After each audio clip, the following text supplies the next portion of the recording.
Good morning, those remotely connected. Doing a sound check. Brian Alston, can you hear me? Yep. Excellent, thank you.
Good morning.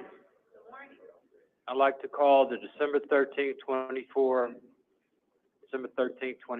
meeting of the Finance Committee to order. Madam Secretary, please call the roll. Acting Chair Harrington.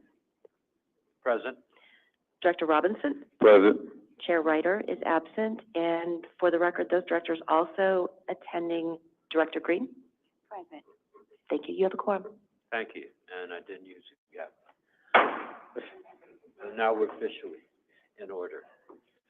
Are there any directors participating remotely? We do not have any connected. Okay. The next regular meeting of the Finance Committee is scheduled for Friday, January 9th at 10 a.m.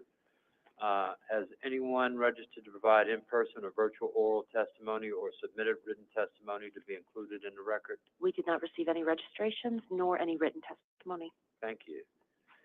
The minutes of the November 14th, 2024 Finance Committee meeting are being presented, were approved by the board at the November meeting, but are being presented for the committee's review and discussion. Are there any corrections needed to be made in the minutes? Seeing none, hearing none, I'd like to entertain a motion to accept the Finance Committee meeting minutes. So moved. Second. Motion has been moved and properly second. All those in favor say aye. Aye. Any opposed? The motion carries.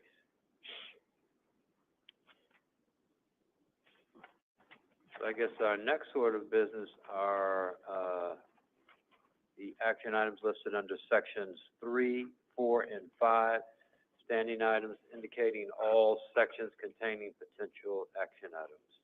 And we're going to start with item 4 under the Chief Procurement Office. We'll start with contracts and procurement. There's a total of 24.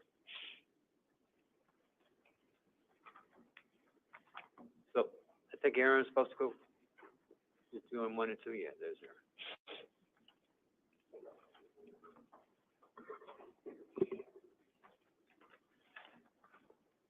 Good morning, Directors. Good morning. Charles Jones, Chief Procurement Officer.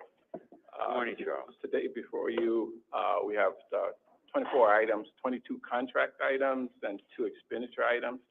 Of the 22 contract items, 20 of them require response to letters from the Office of Contract Compliance. We have 16 back, there's 4 in progress. And with that, request 1 and 2, Mrs. Galena. Thank you and good morning, Directors. The first item before you is for an extension of a contract through December 31st of 2026. The purpose of this is to align this with the end of our current state contract for county care. As we've discussed previously, the state's going to be going out for an RFP process for new Medicaid MCO contracts at some point next year. So we're starting a process of aligning all of our contracts to be coterminous with our current state contract so that there's alignment there. This is our third-party administrative services contract. The vendor is Evolent Health. The total amount here is $5,062 million. Yes, that's billion with a B. 4.8 billion of that is the pass-through amounts that flow down to providers when they bill a claim to us. So these are not fees that go to the vendor, but they're just the normal processing of claims for medical services. The 177 million amount that you see there is the actual administrative fees that are paid to the vendor. And again, that's for the 2-year time period. So I'll pause here on this one to see if there's any questions. I know it's a large dollar amount item. Any questions? No questions. The next item before you is for care management services. This is also exercising a 1-year renewal from a past RFP. Total amount is $43.3 million. This is to address the higher than expected membership that we've had within county care. This vendor, MHNACO, provides delegated care management services. This is a collection of federally qualified health centers who provide care management to the individuals that are getting primary care within those health centers. This also includes the healthy benefit for immigrant, adult, and senior population that's now come into county care, and some of them are being care managed within those clinics as well. So again, this is through March 31st, 2026, and total is $43.3 million. I'm happy to answer any questions. Thank you. Any questions? No questions? No questions. Next, Dr. Fagan.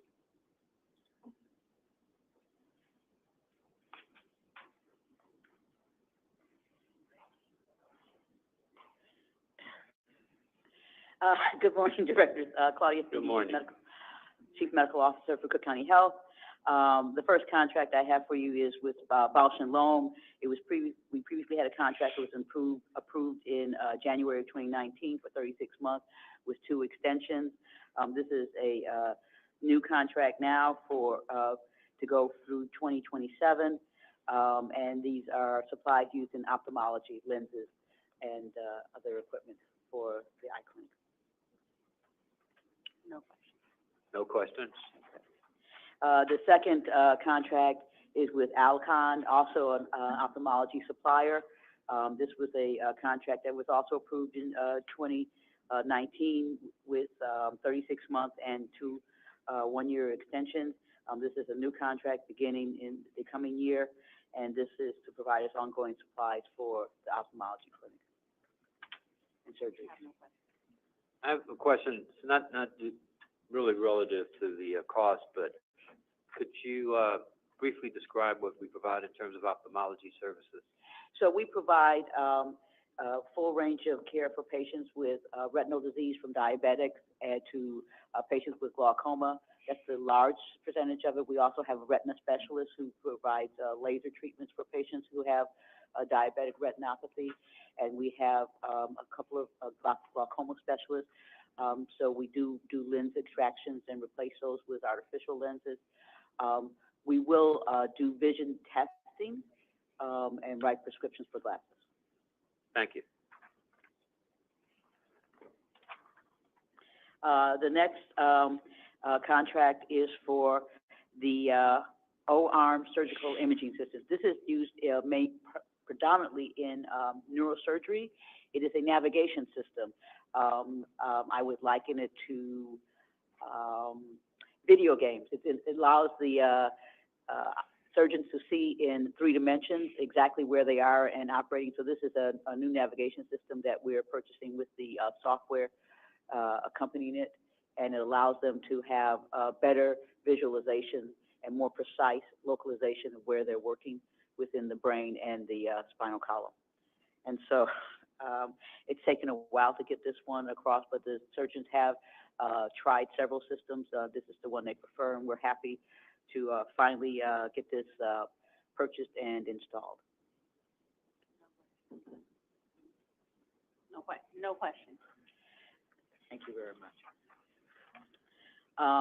The next contract is with Integra Life Sciences. These are the disposables or consumables we use in neurosurgical surgery and orthopedic surgery. They are implants that we use, the hardware that we leave behind after they have performed their procedures. This is for 36 months. I don't have any questions. No? That's it for you? Thank you. Thank you very much. Thank you.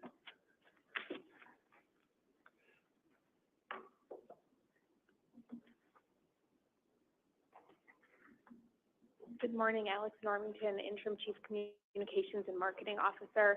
This contract is a request to execute the first of 2 allowable 1-year contract extensions with Res Publica Group and increase the amount of our annual contract. Res Publica Group is our marketing vendor. They support both the health system and the health plan, most notably designing and buying our advertising campaigns, managing our websites, providing social media support and design support, and more. We're increasing our annual spend with the agency due to a larger planned spend for our county care campaign in the next year, and also to accommodate additional requests to do marketing for grant and ARPA-funded programs. And I'm happy to answer any questions. They've been working with us for a number of years. Yes. About how many years? I would say, I believe about 9. Yeah, and this is a question, but you may not be able to answer it. We've won a number of awards for some of the work that we're doing. Have they been, to what degree have they contributed to those awards? They've been integral to those awards. Oh, They truly serve sure. as an extension of our very modest but mighty I just wanted team. to make that on the record. Yes, thank you very much. Okay, thank you. Thank you.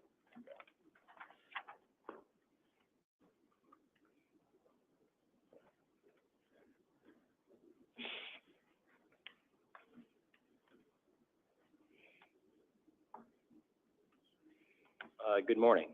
This request is to continue the delivery of Oracle Cloud Service for the applicant tracking and application system. The electronic applicant tracking system is used to post job openings, receive job submittals, and validate candidate eligibility. We're seeking to increase and extend this contract in the amount of $499,849 for a 12-month period ending August 30th, 2025.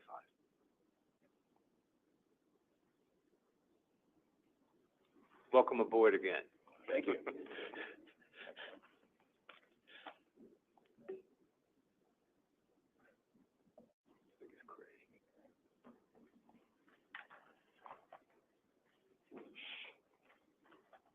Good morning, Craig Williams, Chief Administrative Officer for Operations and Development. First contract I have is for Anchor Mechanical. It's an extend contract with no fiscal impact. We're asking for a 9-month extension through 3/31 of 25. And this is for our HVAC system services. They provide preventative, corrective, and emergency maintenance and repairs across all our ACHN clinics.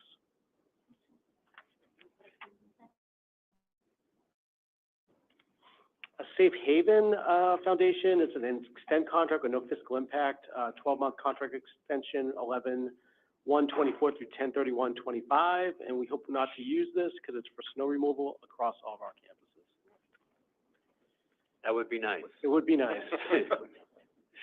Maybe some warmer weather would be nice too. GSG Consultants is a amended increased contract for $176,894. This is part of a CIP project we have going on, where we'll be decommissioning and demolishing the admin building, which is the building next door to the professional building. Currently, our B&G departments store a lot of their supplies in the basement of that building. And so as it gets demolished, we're going to be adding some Connex boxes to the service lot on Wood Street, which they'll work out of during an interim period. So this is for that work to set up those Connex boxes.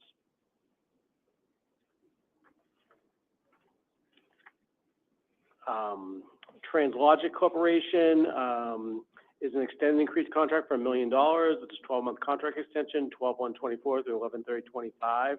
This vendor works on our pneumatic tube systems at both Stroger and Providence. They're actually here twice weekly at Stroger for maintenance, as well as annual maintenance at Providence.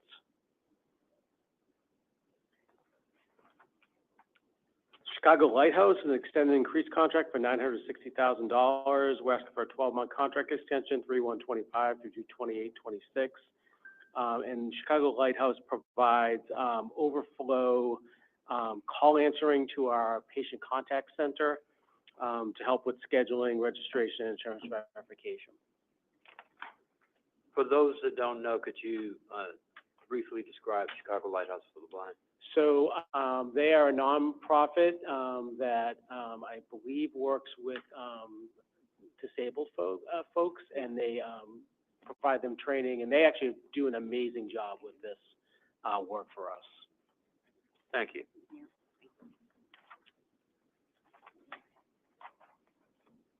Legal Aid Chicago is an extended increased contract for $311,217.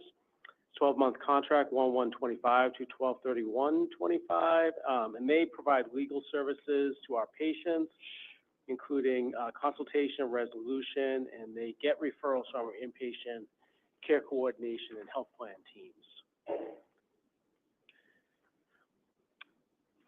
Value Med is a extended increased contract for $217,637, 12-month contract, 2/1/25 to 1/31/26.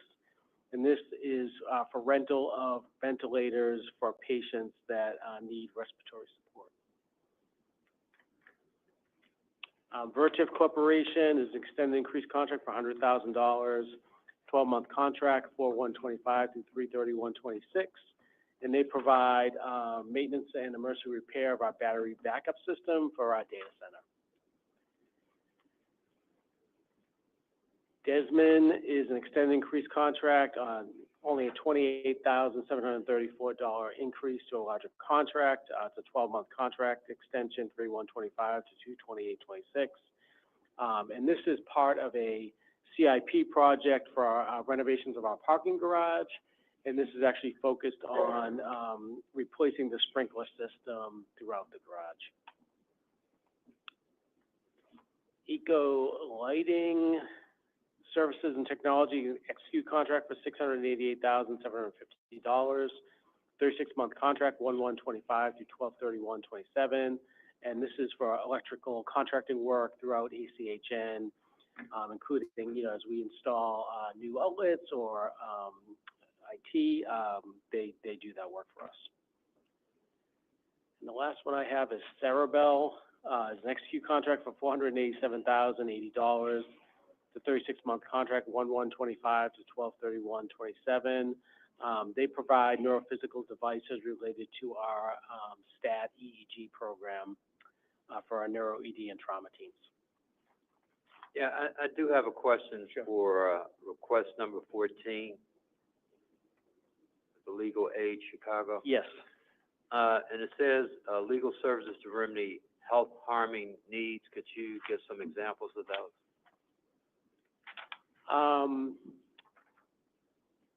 I assume that's for patients. It is for patients. They provide legal consultation for all different types of issues that patients face, whether that's getting, as they're getting outplaced to other places, if they need housing, to kind of work through those legal issues. Thank you. Sure.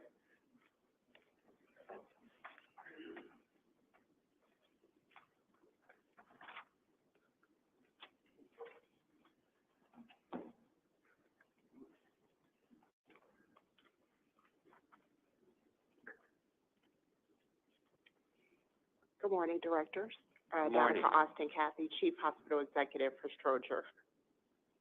The first one before us is an amend and increase contract for Stryker Sales for a product, the vertebral bone cement, in the amount not to exceed $144,525. The contract period of 4/1/2024 through 3/31/2027. Our pain physicians, in collaboration with our interventional radiologists, are expanding the service line to include the kyphoplasty procedures. This product is injected into the vertebrae during this procedure to relieve pain for our patients.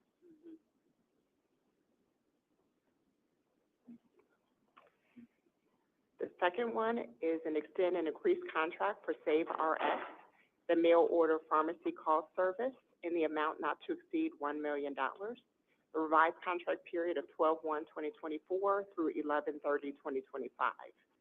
This vendor will provide the provision of services for the prescription call center, for the mail order pharmacy for our patients. This is a sole source because the vendor is the sole provider for maintaining the continuity of services with the relocation of our mail order pharmacy to Stroger. Question. This is dropping down in the weeds slightly, and you may not know the answer, which will be fine. But one of the things with mail order is actually helps to a degree with the person being adherent to their medications. But the fallacy in that incorporates it's on automatic. So there's an assumption being made that the medication has been taken, and that assumption is oftentimes not true. How do they adjust for that so that we don't necessarily pay for something that is not being utilized the way in which we intend it to be? That's a great question. Okay. Thank you. I didn't expect you would have the answer, but I wanted to put the question on because I think there's a lot of money wasted that way. Thank you. Yeah, so the patients have to call to get the refill. They do have to. They have to call to get the refill. So for providers, we typically write for more than 1 month at a time, but they have to call. They call 2 weeks before it lapses to order the next shipment of medication. Okay, and so the organization is being held accountable for the patient actually calling versus it just automatically go out. That's correct. Excellent. Thank you. Thank you, Dr. Stevens.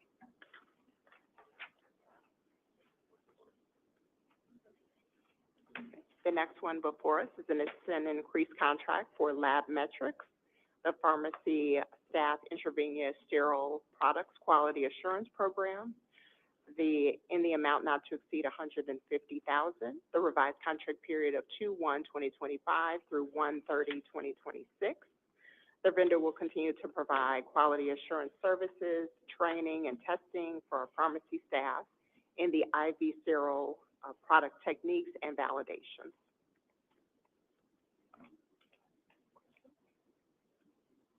No questions? Okay, thank you. Thank you.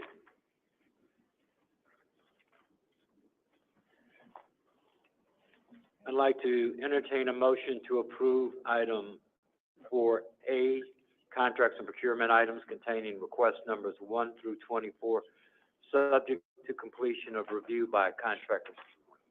Two more? Second. Oh, two more. Wait a minute. Charles got two more. Yeah, two more. Charles got two Two more? expenditures. Oh, okay. No contracts, but two expenditures. And they have Two two more more. contracts. Hi, good morning again, directors. The first expenditure request item is for vendor First Transit. We went through an RFP process and transitioned to a new vendor earlier this year. First Transit served as our transportation broker, and so also handled the payments for claims for transportation providers. So while the contracts ended, providers still have 6 months to bill their claims to us, and so this amount here represents the additional billing of those claims and the final payment that's needed to close out the contract with First Transit.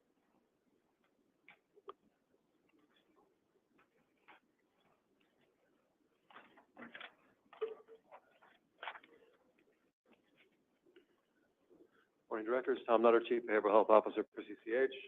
The final item is an expenditure approval request for HRDI. HRDI has been providing crisis care services for a small number of patients. Over the summer, that was fewer than 2 per day. We've been planning on discontinuing that relationship, that contractual relationship, at the end of FY24. As such, a 7-month non-renewable contract was approved by the Board of Directors back in May. However, as we were moving toward execution of that contract, compliance identified a contractual issue that led to termination of negotiation effective 8/31/2024. This request is for payment for services rendered from May of 2024 through August of 2024. Happy to answer any questions about that. Okay. That's about 700 patients to 800 patients a year. Two per day, Roughly, not yes. counting all the days. Roughly, yes. Took me a second to do the math, but yes. Oh, okay. Thank you. Director Harrington, I do have, one point of discussion before we close it. It would be, and maybe this goes Speaking to the mic. Oh, maybe this goes to QI and QA, but I don't want to move it from here without saying, for Remedy Health, harm needs, it will be interesting Contract to. number? Oh, sorry.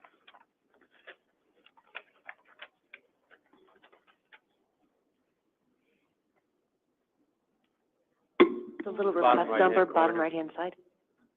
Request I'm looking number. on the bottom right-hand side.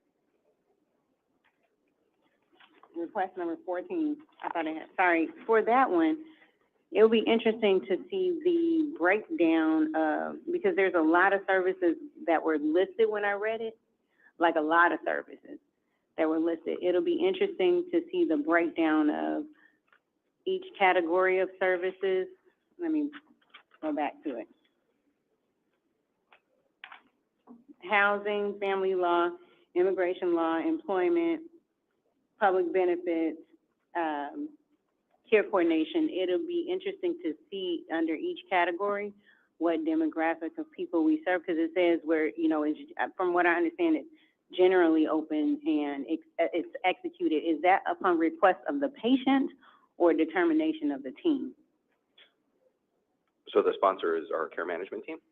So it's probably in collaboration with discussion with the patient. They'll identify a need and then say, okay, there's a legal component to this, and then we'll kind of get them plugged into the right services. But Director Green, we can absolutely try to get you a summary in terms of like which aspects we're using more than others and which And what patients are getting. demographic? Yeah, absolutely. Yeah. Yeah. Mhm. That would help. Thanks.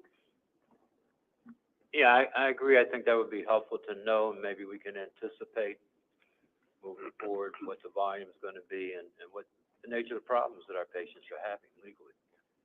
I was actually wondering about that, but I kind of thought about it later, so I just, Oh, so thank you. But she flagged it so we would catch it. thank you. Thank you, Dr. Green. Now I will entertain a motion to approve item 4A, contracts and procurement items containing request numbers 1 through 24, subject to completion of review by contract compliance. So moved? Second. All those in favor say aye. Aye. The motion carries. Now Charles Jones, our Chief Procurement Officer, will present the following reports: the MWBE report and the report of emergency purchases. So I think we got one emergency purchase being presented today. All right, so which one you? Sorry.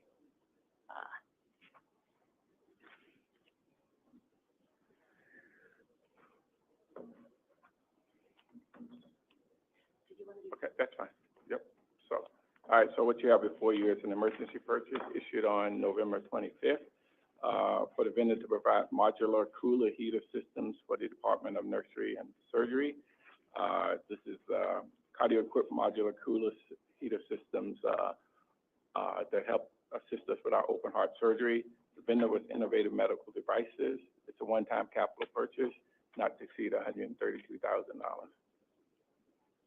Any question on this emergency purchase? Thank you. All right, thank you. All right. Next before you, is the MWBE metrics for contracts, that fall before this board from, January through September. We are doing a little catch-up than they get to do it, last couple of months, so, bear with me if I go through all 3 months this, month. Usually we do 1 month at a time, but we have 3 here. So, on your left, for the month of July, there was 26 contracts brought before you. 7 of those had contract-specific goals, an amount of $62.9 million. Of that, we had 1 prime vendor, for $1.19 million for 2%, and we had 5 subcontractors for $3.12 million. So 6 out of 7 of those contracts did have MWBE participation for $4.32 million and 7%. We did have 1 waiver for $5.7 million. This was based on a health plan service contract where for text messaging and member outreach, that contract did not yield any participation. All right, so that's July. Going to the middle, month of August, you saw 14 contracts. Only 2 of those 14 had goals of $4.7 million, and 1 subcontractor for $1.85 million. So out of that $4.7 million, it yields 39% participation. Again, we had one waiver in the amount of $83,000. That again was a contract on behalf of Health Plan Services for a Health Choice consultant to help us with the Health Choice Illinois request for proposal that we were working on. All right, and then lastly, not lastly, but because I'll do the total. Month of September, 12 contracts came before you. 6 of those had contract goals for $184 million. 3 were subcontractors.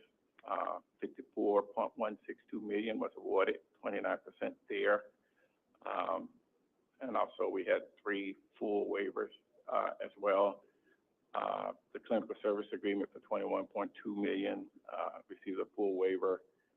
We bought some products from Argonne for Argonne plasma coagulation systems, $427,000 there. And then the third contract for evaluation of low barrier recovery homes, which was a pilot for $200,000. So the total of those 3 equal the $29.6 million you see that they've garnered waiver. All the way to the far right, year to date, we're trending quite well. 75 contracts, the second line, 75 contracts, $527 million had goals. We had 8 primes for $6.6 million, 51 subcontractors for $139 million. So 59 contracts total, 27.5% participation, and a total of $146.13 million awarded to minority vendors. Right. Jeff, you want to the next page? Is for those of you, as a visual, that's the bar chart showing the year-to-date at 28%. Any questions on the MWBE participation? Not necessarily a question, but it would be helpful to see how we're trending and compare the periods, because you cover a 3-month period, I believe. But contrast it to what we've done in the past to see if we're about the same or we're For FY23, comparison? the prior year, yeah. Or for the prior year? Yeah, or maybe at the end of the year to see how we compare multiple years. Just be interested to see how, if we're static, if we're moving up, we're moving down. Okay.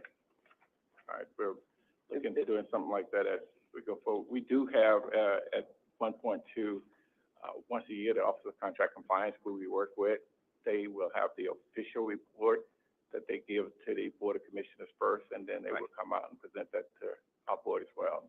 Yeah. So that's time to a lot of my stuff, even though this comes from the Office of Contract Compliance, a lot of my stuff is unofficial until we get the official. Yeah, that probably would be a good time. I just think it'd be interesting to see what our trends have been over time. All right. When does that come out? Generally, it's somewhere in the early fall, July or August. Is it possible to get a copy from this current year? Yeah, I can get you a copy for 23. We can get you a copy for 23, 22, 21. If you want to go that way. 23 would be nice. 23? Yeah, absolutely. We'll give it to the board secretary. Yeah, this was an area of particular interest to Commissioner Deere. Yes, absolutely. And it's no pun on words, it's near and dear to our heart as well. Thank you.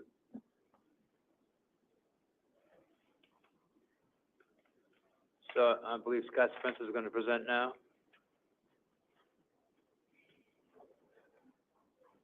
Item number 5, under the Chief Financial Officer.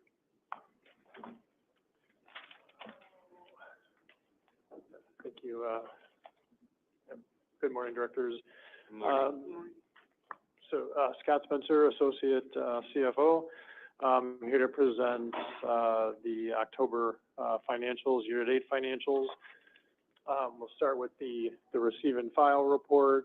So we have, I'm sorry, Debbie, can you make that one click larger? Thank you. So we have 3 items here, 2 new awards for $30,000, and then a renewal for just under $800,000. So any questions on those? All right, hearing none, so I'll move on to the financials. Did you want to make the motion to receive and file? Yeah. I'd like to entertain a motion to receive and file item 5A, the grant award related items.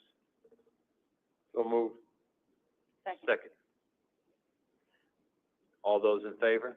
Aye. Aye. Aye. Proceed. Okay.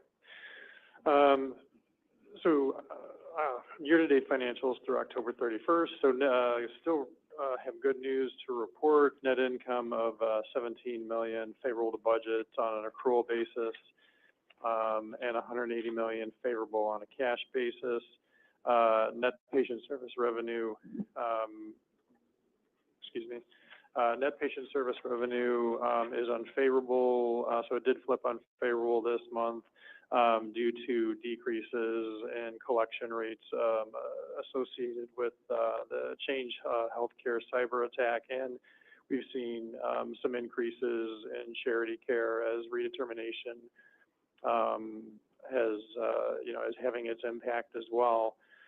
However, capitation revenue continues to be favorable to budget due to higher than budgeted county care membership. On the expense side, medical claims also unfavorable to budget because of the higher, excuse me, higher than budgeted, county care membership. So looking at the health plan, county care, is, similar to last month, unfavorable budget by, 12 million.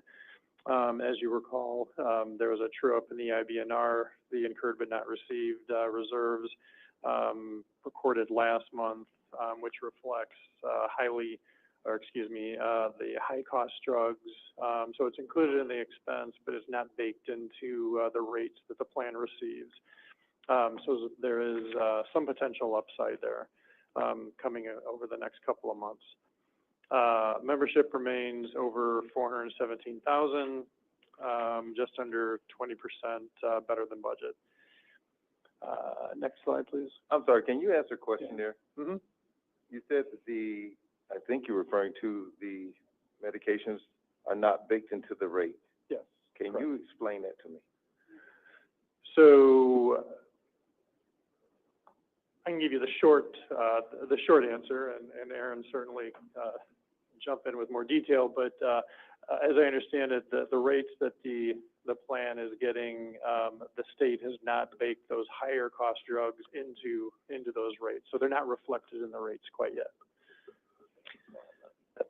That's correct. And good morning again, Aaron Galiner, Chief Administrative Officer with Health Plan Services. So often the state does retroactive rate updates throughout the year, particularly to account for things that they don't have necessarily data on heading into the year. And this is one of those cases where there's a lot of new gene therapies, et cetera, that are coming onto the market, so they didn't have projections of what the utilization of those would be for the health plans.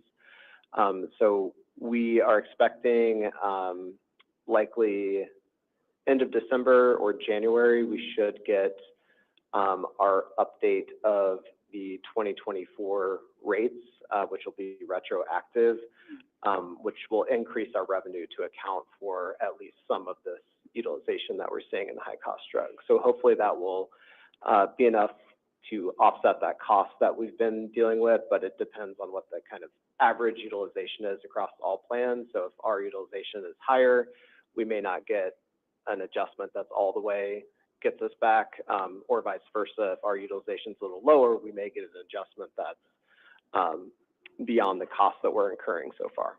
Okay, so since our last conversation, I have done a little research to get a better understanding. So the question that I haven't been able to answer yet, I understand the costs and I recognize they're quite expensive. The question I have is that expense due to purely just the cost of the drug, or is it actually incorporating the utilization of the drug by the individuals such that depending on if they're using it properly, it may go up or down? So the overall cost that we're kind of referencing here is just mainly the number of individuals that we've had that have moved on to these therapies over the past year, which again wasn't something that's kind of built in to date on the revenue side, and so it's kind of an unaccounted for cost that's flowing through the financials at the moment. Okay, understood. A little more specific that I'm asking is that drug use can go up or down according to what the individual do under some circumstances. My question is, does that exist with this particular drug since it's so expensive? So if I do certain things that my physician may have told me to do, then the drug will be used at rate A, which is expected. But if I don't do it, it may go to rate B, which may be more intensive, more expensive than anticipated, because whatever they're looking in the body chemistry, whatever the case may be, is not at that level. So now they have to add some more or do some different or take the dosage up. So that's the question I'm asking. And if you don't know, that's fine, but let me ask a clarifying question, because you preface this with these are promising drugs. So is the fact that they're promising drugs what causes a lag in approval, because there's something that may not be on some registry or some paperwork? And so these are drugs that a physician has prescribed, that have shown some promise in the past that may help a patient moving forward. So we're being proactive in terms of treatment. Would that be another way to frame it? These are new drugs.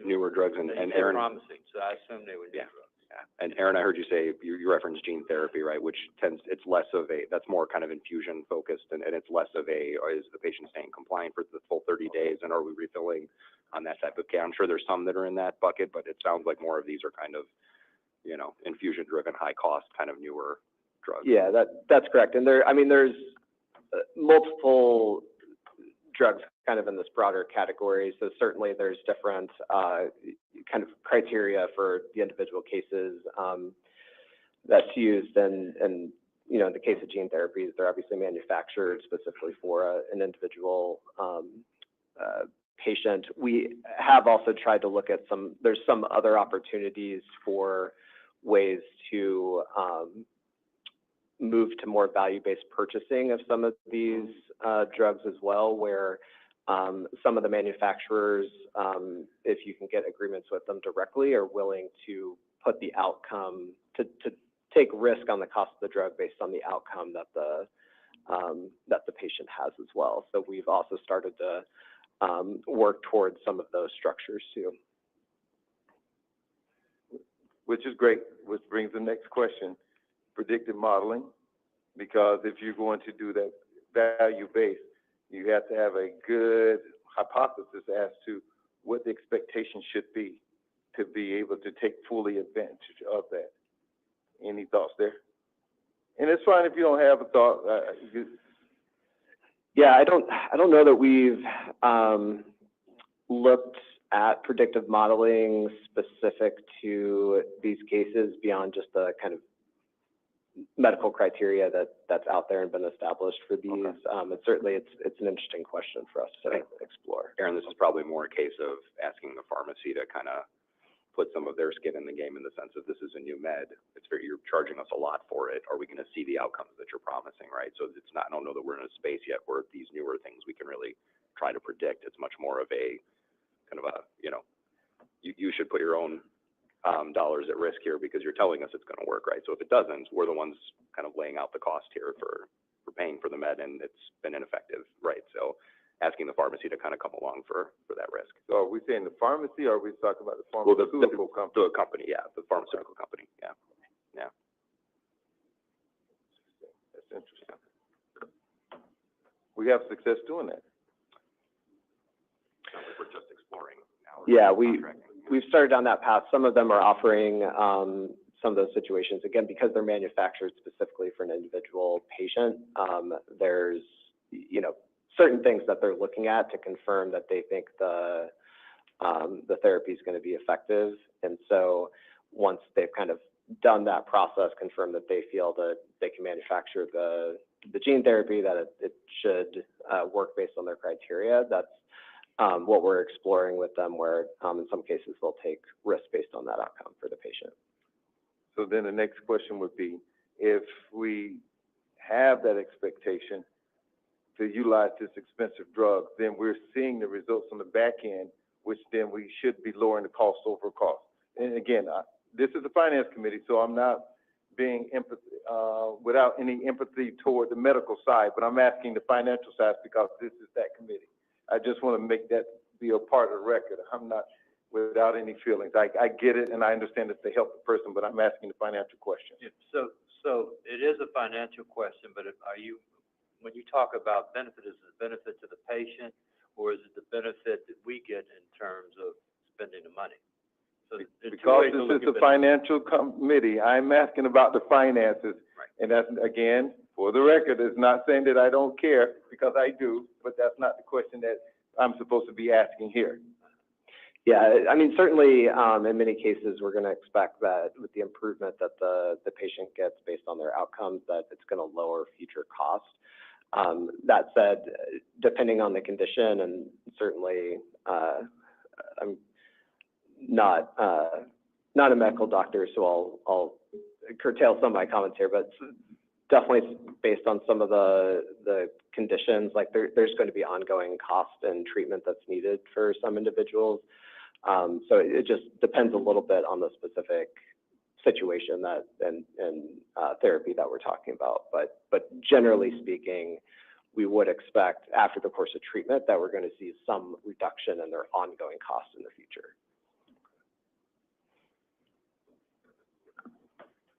And I hope the record shows that I do care.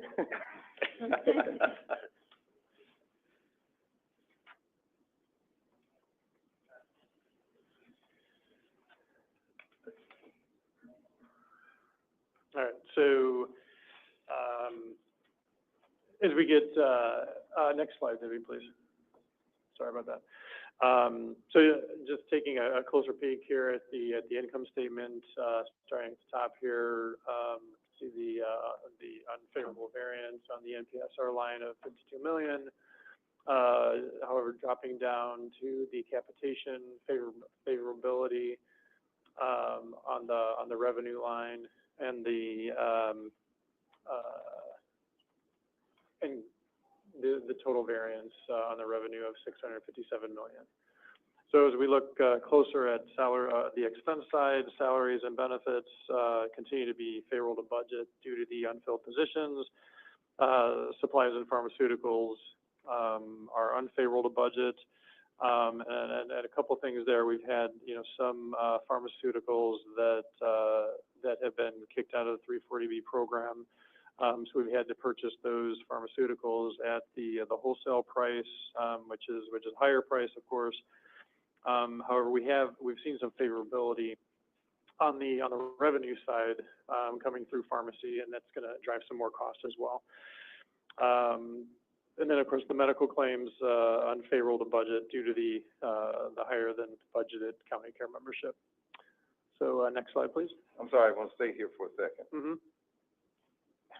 I noticed the use of language when we look at salaries and benefits. We have a variance of, I think, 104,084,000. Yes. And if I look at that number, and you said that's primarily due to unfilled positions, correct? Correct. So if we subtract that amount from your net income under your actual, that's roughly a third being removed. Am I correct? And again, it's less than a third, but roughly. Yeah. So the question I have here, in an ideal world, those positions would be filled. Those benefits would be utilized. Mm-hmm. So does this play into our lack of being able to get the positions filled? It's an odd question, but it should be asked. So I don't think it's an odd question at all. What I would share is that the offset has been agency, which is actually at a premium, right? So yes, we do want the 100 million in our employment to be our team that we're paying, right? Okay. So as we make that transition, there's going to be a net kind of delta there Sure, as I we shift it over, right? So we are spending the money. It's just out of a different bucket to pay for. Yeah. All right, very good. Thank you for that. Next question is, since I have your attention, if we look at our budget, if you can, and Pam may have to weigh in, or you, what % of the budget is federally based? It's federally based? Yes. So I think I know where you're heading in terms of kind of payer mix and all of that. That's a tougher equation. So we can get you that number, but I don't have it off the cuff. But in terms of payer mix, that'll come in a couple of slides. You can see Medicare, you can see Medicaid percentages in payer mix. But I think where you're going is future funding, right? Where there are some things that we're concerned about, right? In terms absolutely. In terms of trigger language that's in place right now at the state level with Medicaid.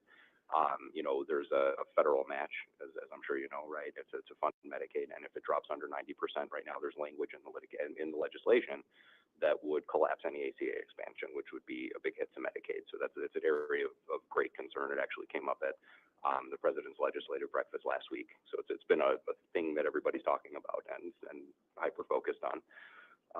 So in terms of future state, right, and how the landscape may change going forward. That has been people are thinking about occupying my mind the entire time I've been sitting here. And that's So- what I'm concerned about, because Yeah. that's very real.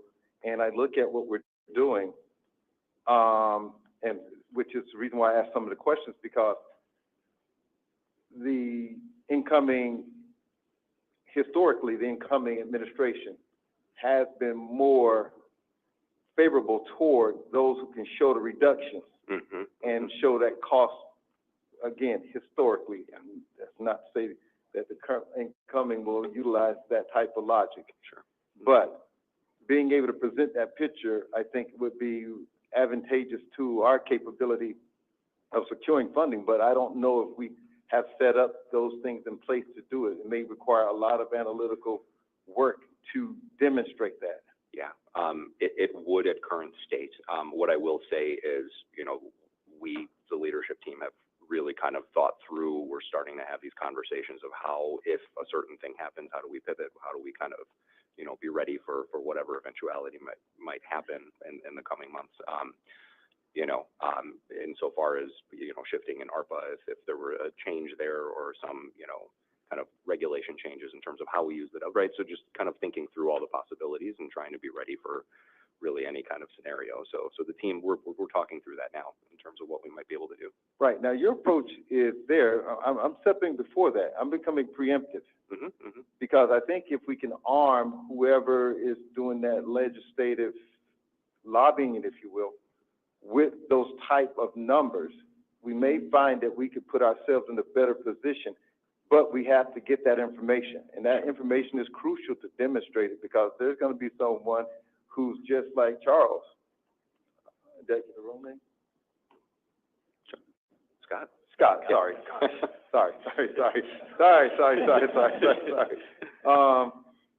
And that is, if they hold true to their profession, that is what they're going to base it off of. And I think that becomes a crucial issue for this body to position ourselves.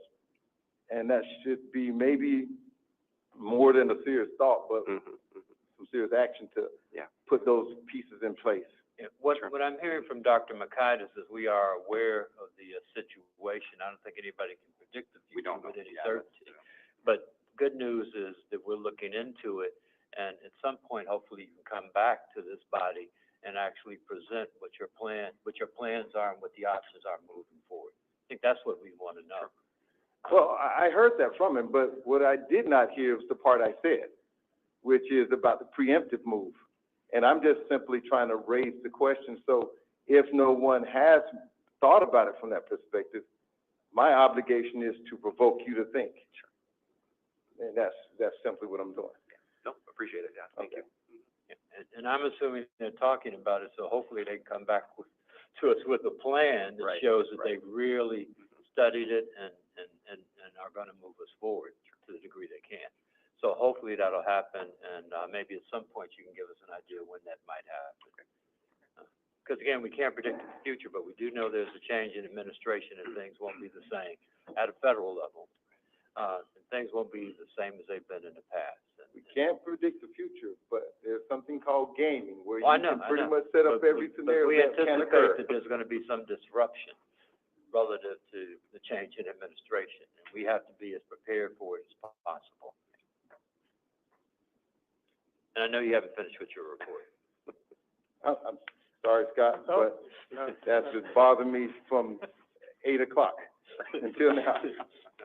I would assume it still bothers you, but we'll move forward. It bothers all of us. Okay, Debbie, could you flip to the, next slide, please, thank you. Taking a look at our volumes here, so average daily census at Stroger of 323, which is better than budget at 287, and Providence effectively at target. ER visits at both facilities better than budget, 12.6% at Stroger and just under 3% at Providence.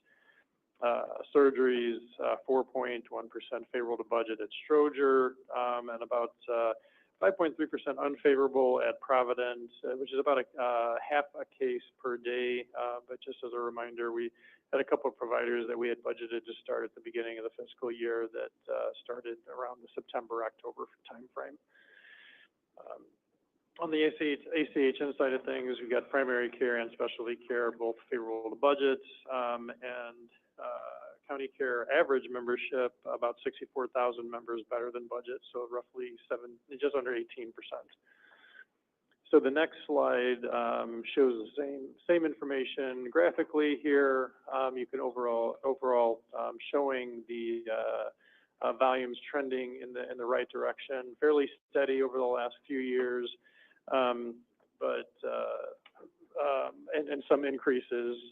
If you in the top left-hand corner on the inpatient admits and the outpatient visits, as you can see, have increased. So next slide, revenue cycle payer mix here. So as came up a bit earlier, you can see Medicaid holding steady at about 57%. So we did see a slight uptick during the month in the uncompensated at 18%. Next slide. So rev cycle KPIs are key performance indicators here. Just wanted to emphasize in the top left-hand corner, you can see that the accounts receivable days continues to come down as the PFS team, the rev cycle team has got caught up on getting the unposted cash posted. It's $49 million at the end of October.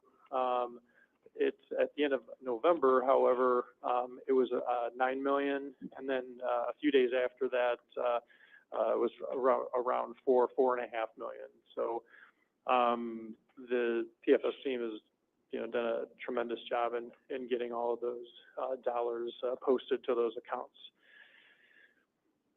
Next slide, please.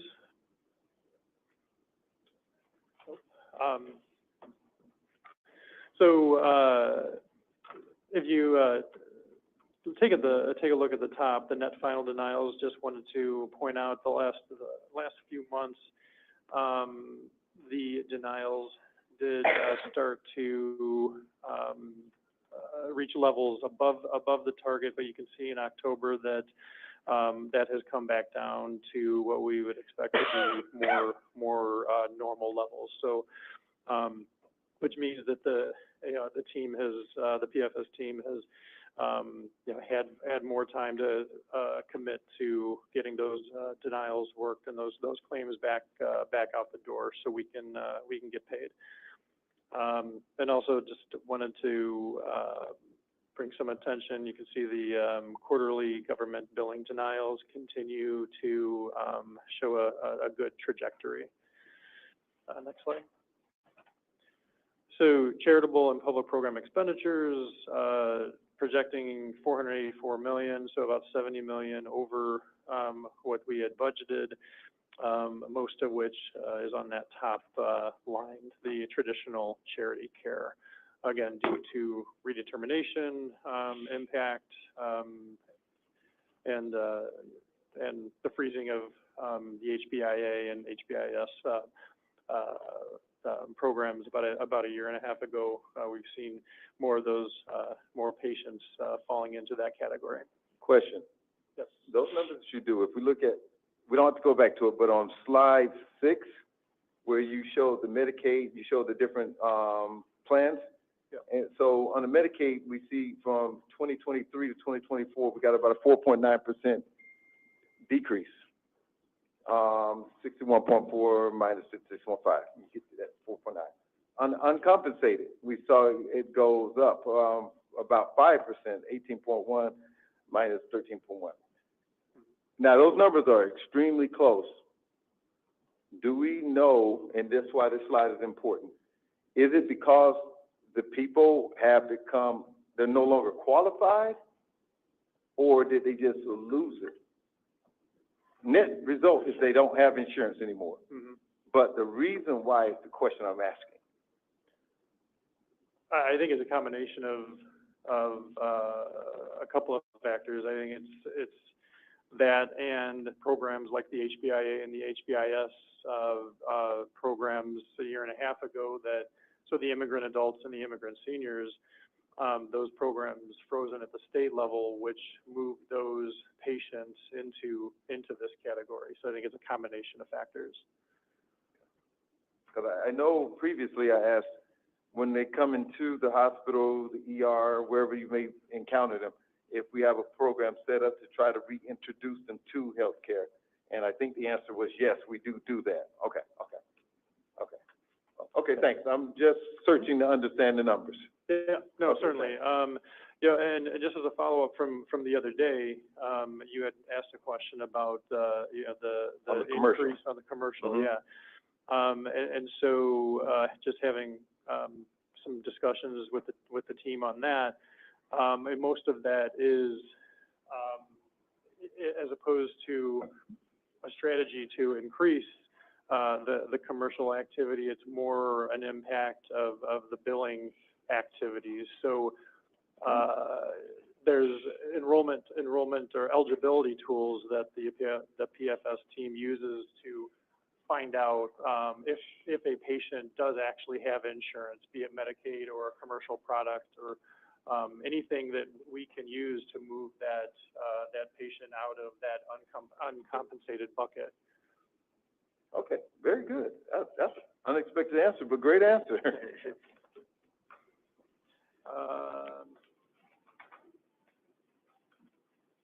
And I think, I'm sorry, next slide. Yeah, okay. So savings initiatives, so we're at, sorry, I'm gonna look at it on my screen here. I'm sorry, no, yeah. That's perfect. Okay, so, should be at 92% for the year. And we're coming right in at this point. So the revenue recovery project that started out of the gate a little bit slow has caught up as anticipated. So long story short, right on target for where we would expect to be. And then, yeah, next slide. So county care, so the health plan, so as we mentioned earlier, operating loss at this point of the 12 million. And of course, I think I need to mention, but I will anyway, again, that there's some potential upside there with these high cost drugs not baked into the rates quite yet. And then at the bottom, the county care membership, you can see, no surprise to anyone here, continues to be well above budget. And with that, happy to take any other questions. Any further questions? Just quickly, I'm happy to see, it looks like surgery, the gap is, with surgeries at Providence, that's beginning to close when you look at this month, versus last month. Is this, what we're seeing is a ramp up? Like, I hear you keep mentioning we had some team members on the surgery team just start. Is there, I assume that there's a ramp up as they begin to understand the culture, understand the process, they're slotted, more availability for the patient. Is that what we're saying, or? Yeah, I think that's a fair statement, and they've closed that gap. It's closed over the past 3 or 4 months. Yeah. It's continually closed. So yeah, Okay. it's progressed over the, Great to see. along the way. that trend to continue. For example, we just brought on urogynecology, and they're kind of getting established there, so there's going to be additional things moving, so. Thank you. Thank you. Next, we'll have an informational report. Craig Williams, Chief Administrative Officer, and Wynn Buren, Chief Human Resources Officer, will talk about and discuss our agency reduction plan. Morning again. Good morning. Good morning. Next slide, Debbie.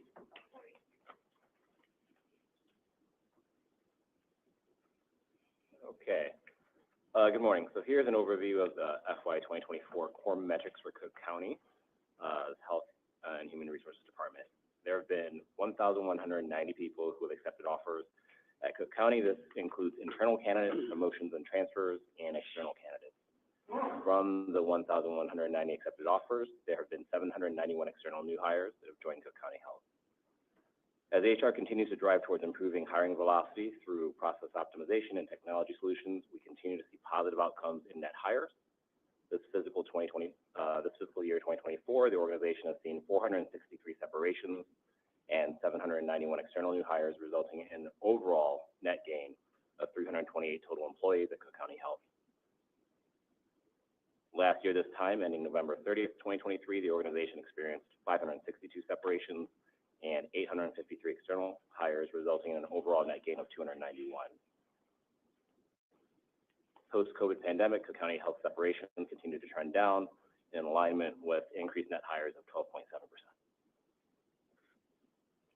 Next slide. Thanks. So hopefully everyone's familiar with this slide as we presented it the last month. I think it was the first month we presented this. And this is really focused on our utilization of agency across the health system. On the top left-hand corner, you can see our progress around our agency reduction. So, kind of coming out of the summer, we had about 1,378 agency FTEs. And we've actually been able to reduce that over the last 2 months, down to 1,186 agency FTEs during the month of November. I want to also say that we're doing a lot of work around agency that we've talked about. We've been able to really look at the places where we're utilizing agency, look against appropriate benchmarks, and really try to right-size both from a budget perspective and from a utilization perspective of what we're using for resources there. So on the right side of the slide is by, employee type, where we're using the most agency. And just to reorient folks to the slide, that orangey yellow bar represents positions that are filled. The bluish bar that's on top of the orange represents the number of agency FTEs we have beyond what's filled. And that darker blue dot represents our FY24 budgeted level of FTEs in those departments. So you can see in some of the categories, like the building service workers and EVS, our clerk fives, our food service workers, our med techs within the lab, and our transporters, we're actually operating at levels when you combine our filled positions and agency that are above our actual budgeted positions. And that's where we've taken a hard look around, does the volume of work that we have for those departments, which is mostly based on patient days, we've seen growth there, is at the right level. And so we've actually been able to reduce, we have a goal of reducing about 10% of the utilization. At the same time, in the FY25 budget, we've actually added about 300 positions overall to these, to the departments where we have high utilization of agency to really right-size that staffing.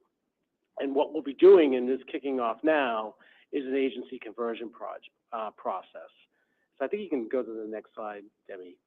And we'll start to update this. This is a similar slide that we had last month, but we've actually started to, and Wayne can talk more about it, but we've given letters to all of our current agency staff saying that we have new positions available. We've actually segregated those positions from a recruiting process, and where we have agreements with our key union partners to direct hire that staff into CCH positions.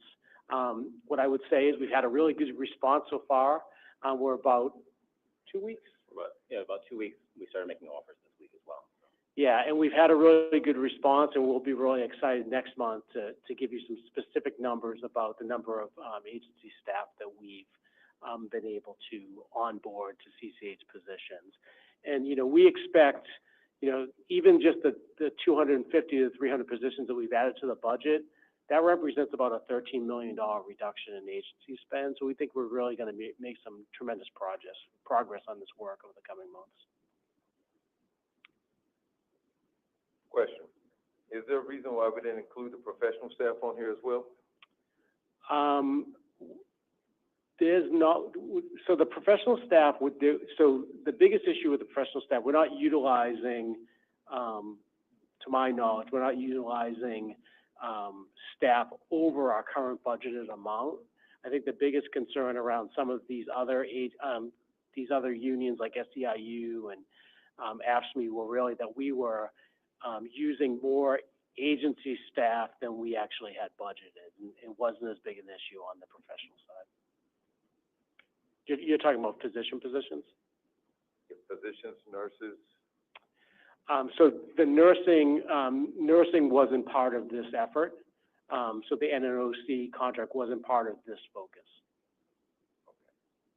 so this was geared toward answering the labor issue. Okay.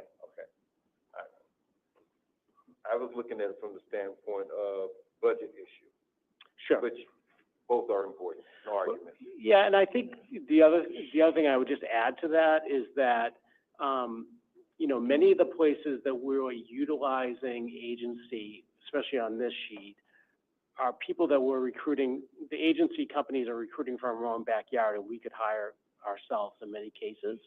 And so that's why it was important for us to add back those budgeted positions, so that we're not spending premium dollars where we could hire on our own. Because we know that nursing is going to continue to be a challenge, with the nursing shortage, and there's other more specialized positions where we're going to continue to see those shortages, and all the health systems are sort of competing against each other to bring those folks on. And so, that'll continue to be a challenge that we continue to work towards, but this is why this is a fixable problem for us. So this is fixable. We believe so. Okay. Expectation of when?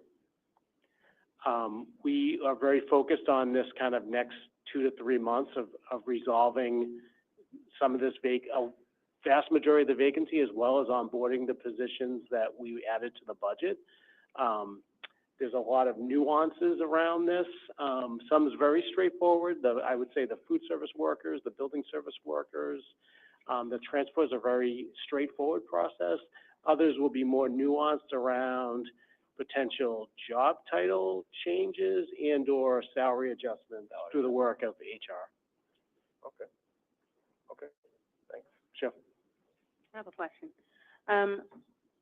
The Hectoin transition, where are those, are they gonna, I'm assuming from the history, there's a part where, these people are agency with the expectation of then that agency number going down after. Yeah, so the Hectone transition isn't depicted here, right? Okay. So that's a strategic move to, close down the Hectone, our relationship with Hectone, transition people over. So, Eric, I don't know if you want to comment on that. Yeah, so the Hectone relationship was viewed much more as almost like a grant-funded contracted service for staffing that they were bringing. It's not really agency per se. They're coming in for a specific use, not to augment staffing for an existing internal work. In terms of the process, we've gone through a first group of about 30, and as I've understood, we only had one who did not come through, and then a second who's still kind of working through the process. But outside of that, I think we're at 27 or 28 who have transitioned through, and then will be coming on to CCH to actually become CCH employees.